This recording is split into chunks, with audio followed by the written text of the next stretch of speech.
아멘. 이 시간 같이 나눌 말씀은 신명기 30장입니다. 구약성경 신명기 30장 11절에서 마지막 20절까지 말씀입니다. 제가 가지고 있는 성경으로는 구약 309면에 있습니다. 구약 신명기 30장 11절에서 마지막 20절까지 말씀이고요. 한 절씩 교독하시고 마지막 절은 다 같이 읽도록 하겠습니다.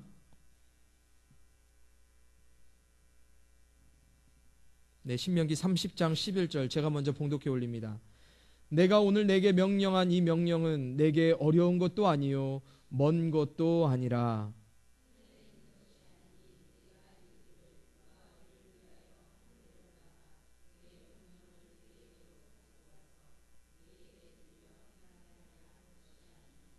이것이 바다 밖에 있는 것이 아니니 내가 이르기를 누가 우리를 위하여 바다를 건너가서 그의 명령을 우리에게로 가지고 와서 우리에게 들려 행하게 하랴 할 것이냐 아니라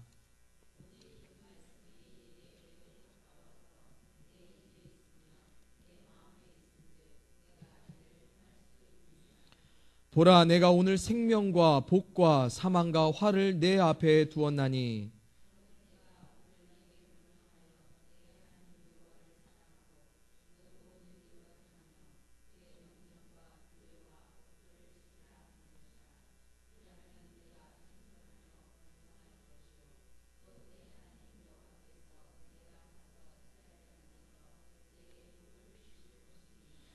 그러나 내가 만일 마음을 돌이켜 듣지 아니하고 유혹을 받아 다른 신들에게 절하고 그를 섬기면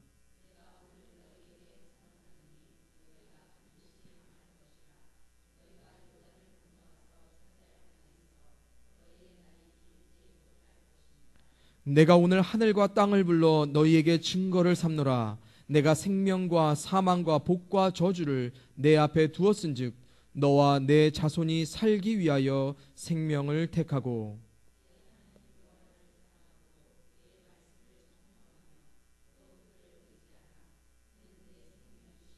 내 장수이시니 여호와께서 내 조상 아브라함과 이삭과 야곱에게 주리라고 맹세하신 땅에 내가 거주하리라. 아멘. 오늘도 이 저녁 하나님을 예배하는 자리에 참석하기로 결단하고 또한 선택하신 모든 성도님들을 주님의 이름으로 축복합니다. 오늘 설교 제목이 뭔지 아세요? 선택하세요입니다. 선택하세요. 여러분은 오늘 이 자리에도 선택하셔서 나오셨습니다. 결단하셔서 나오셨고요. 그러니까 하나님이 분명히 축복해 주실 것입니다. 특별히 본문이 속해 있는 이 신명기는요, 제가 개인적으로 가장 좋아하는 구약성경 중에 하나입니다. 저는 시편, 이사야, 그 다음에 신명기 이 세 책을 가장 사랑하는데요. 구약의 책 중에서요. 제가 개인적으로 이 신명기를 좋아하는 이유는요, 하나님의 사람 모세가 자신의 삶이 다하는 마지막까지 이스라엘에게 전하고자 하는 그 메시지를 이 신명기에서 종합적으로 다 전하고 있고요. 또한 그 메시지가 뭐냐면 바로 이스라엘을 향한 하나님의 축복과 또한 그것을 반드시 붙잡고 살아야지만 너희들이 축복 가운데 거할 것이라는 모세의 진심 어린 열정과 강한 권면이 이 신명기 안에 나와 있기 때문에 제가 참 좋아합니다.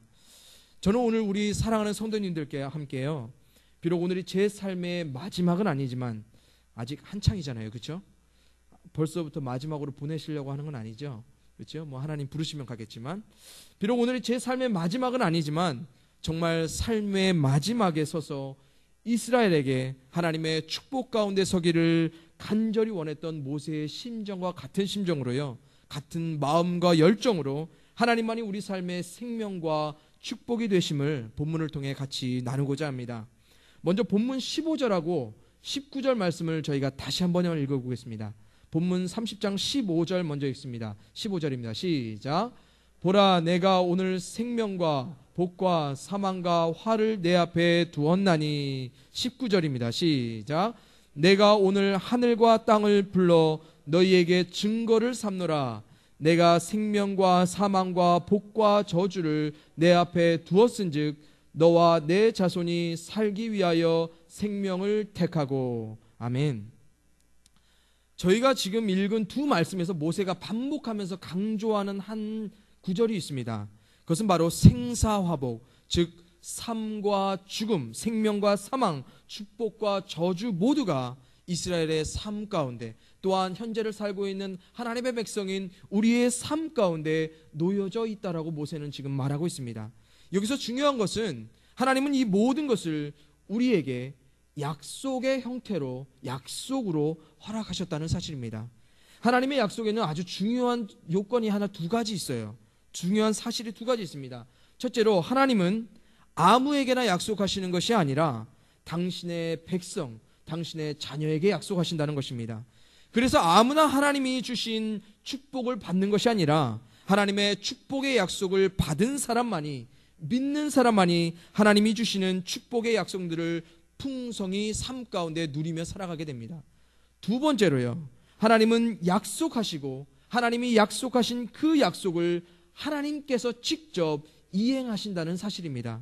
그래서 하나님은 성경에서 늘 이러한 형태로 약속해 주시는데요, 여호와 하나님이 이러한 일들을 행하실 것이고, 그리고 하나님이 우리들의 삶 가운데 이러한 것들을 이루어 주실 것이라 말씀하십니다.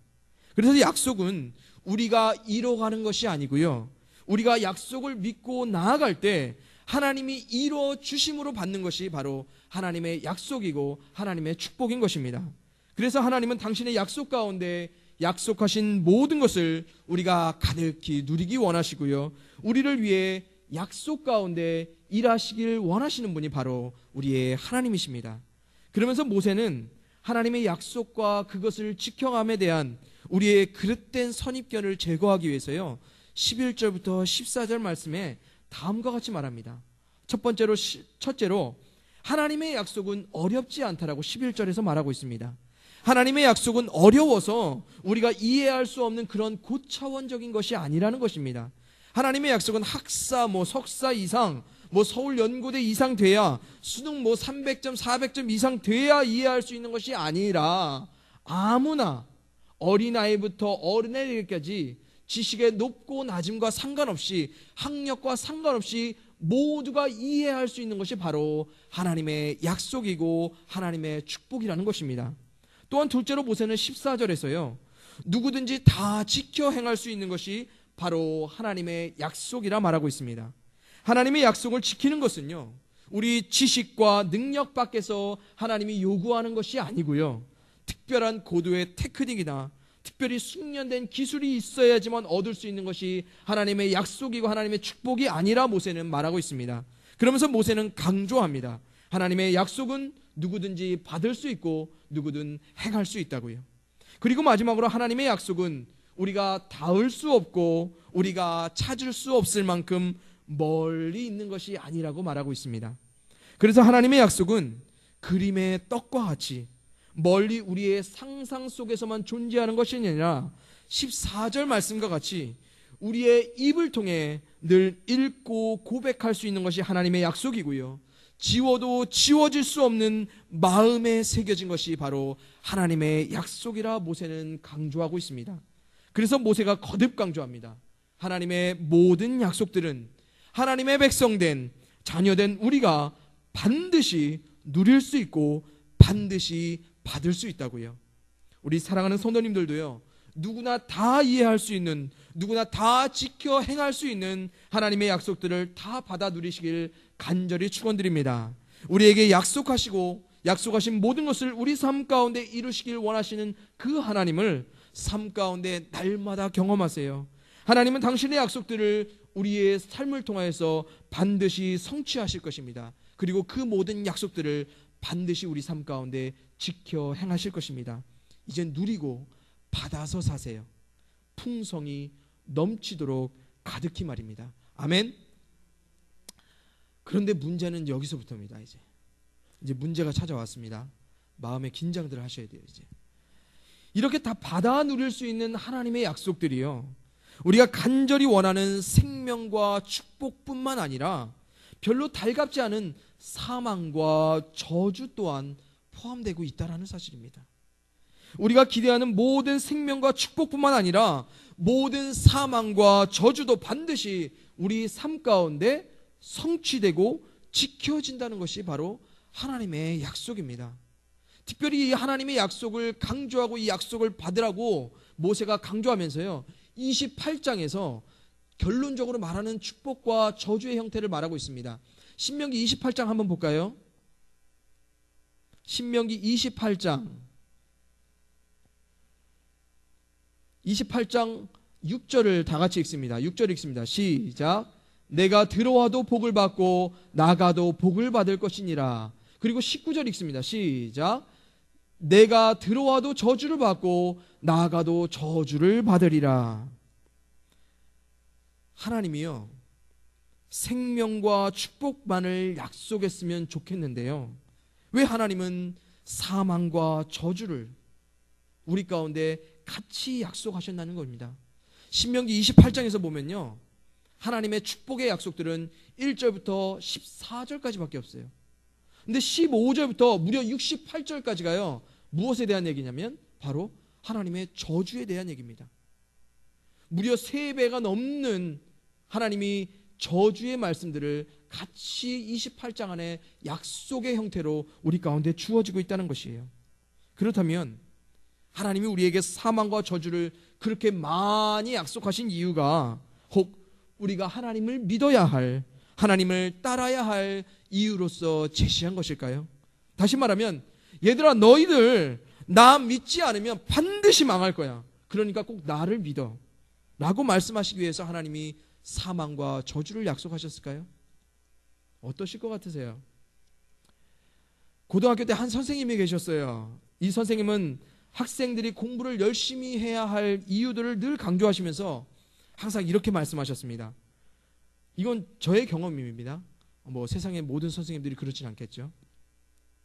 너희들 공부 못하면 나중에 공장에 가서 힘들게 일해야 된다.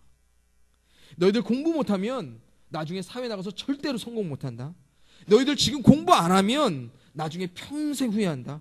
그리고 늘 결정적으로 하시던 말씀, 너희들 공부 못하면 사회에서 쓰레기 된다라고 말씀하시죠. 무슨 말인지 아세요? 쓰레기 된다라고. 선생님의 말이 쓰레기, 야 인간 쓰레기야, 항상 하시던 말씀이 그거였습니다. 그래서 그렇게 늘 결정타를 한 말 날리셨어요. 물론 이런 말씀을 하신 선생님의 의도는요, 공부를 게으르게 했을 때 나타날 부정적인 결과들을 학생들이 알게 되면 분명히 공부를 열심히 하게 될 거라는 선생님의 의도가 있었을 거예요. 혹시 우리 하나님도요, 이 선생님처럼 우리를 실패와 멸망에 대한 긴장과 두려움 그리고 공포 가운데 놓으시고, 하나님을 믿어야지만 그렇게 되지 않으니까, 하나님을 믿어야지만 실패하지 않고 망하지 않으니까 하나님을 믿어라, 이렇게 우리를 위협하고 우리를 협박하는 분이시냐는 겁니다. 그래서 하나님을 두렵고 떨림으로 섬기라 믿으라 하시는 분이 우리 하나님이시냐는 겁니다. 예전에 제가 한참 잘 나갈 때 일입니다. 저도 한때 잘 나가던 때가 있었습니다. 그렇게 안 보이시죠? 당시 젊은이들의 집합 장소 신촌, 서울 신촌에 가면요, 정확히 말하면 신촌 현대백화점 정문입니다. 거기에 가면은 항상 길거리 전도를 하시는 한 분이 계셨어요. 그분이 주로 갖고 계시는 건 커다란 피켓 하나 하고요, 머리에 띠를 항상 두르고 계셨습니다. 이 피켓하고 머리띠에는요, 무시무시한 문구가 써 있었어요. 혹시 여러분들도 대충 감이 오시나 모르겠습니다. 어떤 문구인 것 같아요? 맞습니다. 예수천당 불신지옥입니다. 그분이 들고 계신 피켓은요, 그분이 한 저보다 더 작으셨던 것 같아요. 근데 피켓이 한 이만했어요. 이런 피켓에 천국에 대한 그림은 하나도 없습니다. 그 커다란 피켓 한 면에는 지옥의 뜨거운 불에서 고통당하는 사람의 그림과 함께요, 회개하라 천국이 가까웠느니라 빨간색으로요 글씨가 큼지막하게 쓰여져 있었습니다. 그리고 그 다음 면에는요, 또 거기도 천국은 없어요. 거기는 막 불 유황이 막 불 그림이 막 돼 있고요, 예수 천당 불신지옥 그 8글자가요 땅땅땅땅, 뭐 북한에서 선전하는 것처럼요 빨간색 혈서로 막 써놓은 것 같이 막 흐르는, 막 피 흐르는 듯한 막 그런 문구까지 막 있으면서 그렇게 하나님을 소개하고 있었습니다. 그러면서 그분이 확성기를 하나 들고 항상 총의를 외치던 소리가 있었어요. 여러분, 하나님 안 믿으면 지옥 갑니다. 예수님 믿어야 지옥 안 가고 천국에 갑니다. 지옥에 안 가려면 하나님, 예수님 믿으세요. 예수 천당이라 써놓고요, 지옥에 대한 얘기만 해요. 지옥에 안 가려고 하나님, 예수님 믿으랍니다. 우리의 사랑의 하나님이, 우리 삶의 생명과 복의 근원이 되시길 원하시는 그 하나님이 이런 의미로 하나님을 믿고 하나님을 따르라 말씀하셨겠습니까? 아니요. 우리 하나님 결코 그런 분이 아니십니다. 너무나 분명한 사실은, 성경이 증거하고 있는 너무나 분명한 사실은, 하나님은 우리에게 축복이 되기를 원하시고 하나님은 우리로 살게 하시기를 원하신다는 사실입니다. 하나님은 단 한 번도 우리가 사망과 저주 가운데 두렵고 떨림으로 할 수 없어서 하나님을 찾기를 원하시지 않는다는 사실이에요. 그런데 중요한 사실은 오늘 본문에서 우리 하나님은 우리가 축복을 받기 위해, 우리가 잘 살기 위해 하나님을 믿어야 한다고 그렇게도 말씀하지 않으십니다. 19절 말씀을 한번 읽어볼게요. 19절, 30장 19절입니다. 같이 읽습니다. 시작. 내가 오늘 하늘과 땅을 불러 너희에게 증거를 삼노라. 내가 생명과 사망과 복과 저주를 내 앞에 두었은즉 너와 내 자손이 살기 위하여 생명을 택하고. 아멘. 지금 모세가 19절에서 이스라엘에게 말합니다. 택하라고 지금 도전하고 있어요. 무엇을 택하냐면 생사화복 중에 생명을 택하라고 도전합니다. 지금 성경에는 도전한다는 말이 전혀 없음에도 불구하고 제가 자꾸 도전한다 하는데 이 말의 의미가 좀 감이 오세요? 우리말 성경에서는요, 지금 생명을 택하고라고 번역이 되어 있어서 생명을 택한다는 의미와 그 강조가 조금 많이 반감이 된 듯합니다. 그런데 원어 성경에서 보면요, 이 생명을 택한다는 것은 명령법으로 쓰고 있고요, 이 문장의 구조도 지금 전혀 틀립니다. 그래서 제가 다시 원어에 충실하게 말씀드리면요, 생명을 택하라. 그러면 너와 너의 자손이 살게 될 것이다 라고 말하고 있습니다. 이제 조금 다른 느낌이 오세요?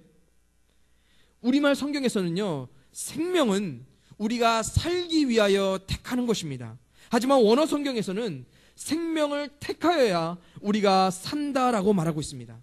다시 말하면 우리말 성경에서는 생명은 살기 위해 필요한 것이지만 원어 성경에서 생명은 우리를 살게 하는 것이라 말한다는 것입니다.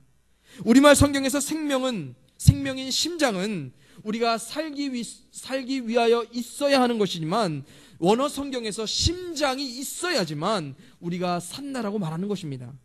우리말 성경에서는요, 우리가 잘 살기 위해서, 우리가 축복을 누리기 위해서 결과적으로 생명과 축복이신 하나님을 우리가 선택해야 하는 분으로 묘사를 하고 있어요. 그래서 하나님은 우리의 삶의 목적을 위한 수단으로 선택되어지는 분처럼 여겨지고 있습니다. 우리의 필요를 위해, 우리의 만족을 위해, 우리가 잘 살기 위해, 우리가 축복을 받기 위해 하나님을 선택하는 것처럼 말하고 있어요. 또한 우리가 망하지 않기 위해, 우리가 멸망당하지 않기 위해 우리는 하나님을 선택해야 되는 것처럼 말하고 있어요. 물론 그런 의미로 해석을 하지 않았겠죠. 하지만 원어 성경에서는 이렇게 말합니다. 생명과 복의 근원이 되신 하나님 자체가 선택의 이유요, 그 하나님을 선택하고 믿음으로 결과적으로 우리는 살고 축복을 누린다고 말합니다. 이제 좀 차이가 느껴지세요? 모세는 지금요, 우리가 하나님이 약속하신 축복의 유익을 누리기 위해, 또한 어떻게 하면 잘 살 수 있다는 약속의 내용들을 누리기 위해 생명이신 복이신 하나님을 선택하라고 명령하는 것이 결코 아니라는 것입니다. 하나님은 우리에게 자신을 거래하고 딜하는 그런 분이 아니세요.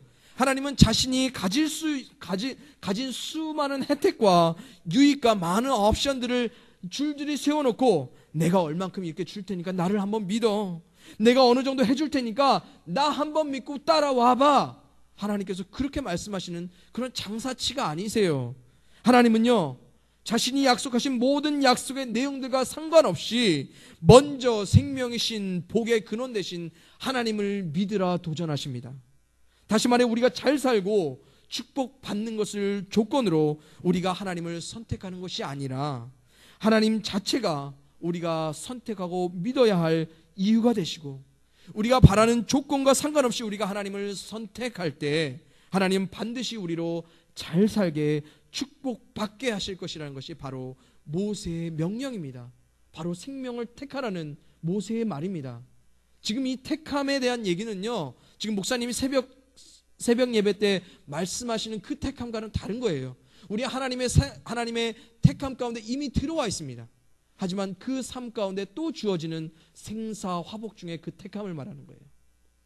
그래서 모세는 말합니다. 생명의 약속들을 택하라고 말하지 않고요, 생명을 택하라고 말하고 있어요. 지금 모세는 하나님의 약속을 택하라고 말하지 않고요, 지금 축복의 약속들을 택하라고 말하지 않고요, 지금 생명을 택하라고, 생명 대신 하나님을 택하라고 말하고 있다는 것입니다. 왜냐하면 생명을 가지면요, 살 수 있다는 약속들은 저절로 이루어지기 때문입니다. 우리의 생각과 판단을 통해 잴 것 다 재고 하나님을 믿는 것이 아니고요, 하나님이시기에 우리로 믿으라 하시는 분이 우리 하나님이시라는 거예요. 하나님을 믿어야지만 그때야 비로소 우리는 하나님의 약속의 풍성함이 어떠한 것인지 볼 수 있게 되고요, 또한 맛보게 되는 것입니다. 그래서 아무리 훌륭하고 거창한 하나님의 약속의 축복들을 세상 가운데 다 말해줘도요, 세상 사람들은 하나님께로 돌아서야 될 이유와 동기를 절대로 발견하지 못합니다. 왜냐하면 먼저 하나님을 믿어야지만 그런 것들이 보이기 때문이에요. 먼저 근데 세상 사람들은 보여달라고 그래요. 하나님을 믿을 만한 분명한 증거와 유익과 베네핏과 모든 옵션들을 먼저 제시해달라고 그래요. 그리고 하나님은 그들 가운데 약속하지 않으십니다. 그리고 그들의 요구 가운데 하나님께서는 침묵하십니다. 그리고 그들은 하나님의 약속을 받지 못한 삶 가운데 놓여지게 됩니다. 특별히 신명기에서요, 23번의 선택에 관련된 말씀이 나오고 있습니다. 그 중에서 22번은요, 하나님이 모든 것, 즉 사람과 장소와 의식과 법 모든 것을 하나님이 항상 먼저 선택하시는 주체로 나오고 계세요. 뭐냐면 하나님이 먼저 선택하시는 겁니다. 야, 너 뭐 이거 해. 하나님이 선택하신 법을 따라 우리가 뭐뭐 해야 되는 것, 그렇게 말씀하시는데요, 유일하게 선택의 권리를, 선택의 주체를 이스라엘에게 양보하시는 구절이요, 즉 우리에게 하나님이 선택하기를 허용하시는 단 한 구절이 있다면 그 구절이 바로 오늘 본문의 19절 말씀이라는 것입니다. 그러면서 모세는 말합니다.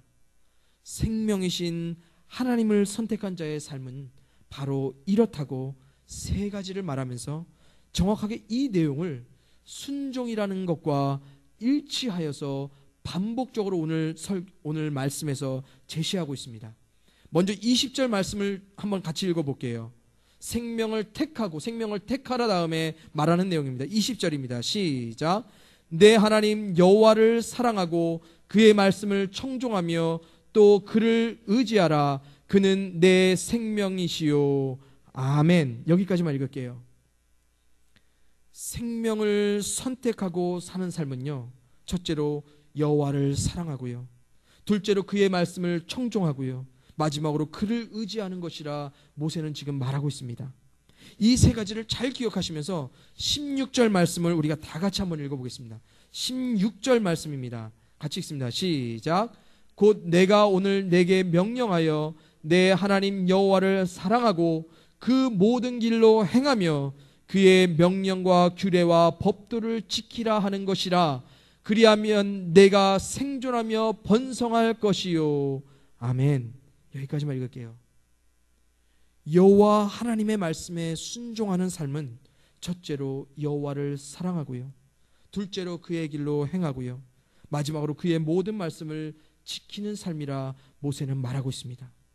각각 생명을 선택한 자의 삶의 세 가지 조건과 또한 하나님의 말씀에 순종하며 사는 삶의 세 가지 조건이 정확하게 일치하고 있습니다.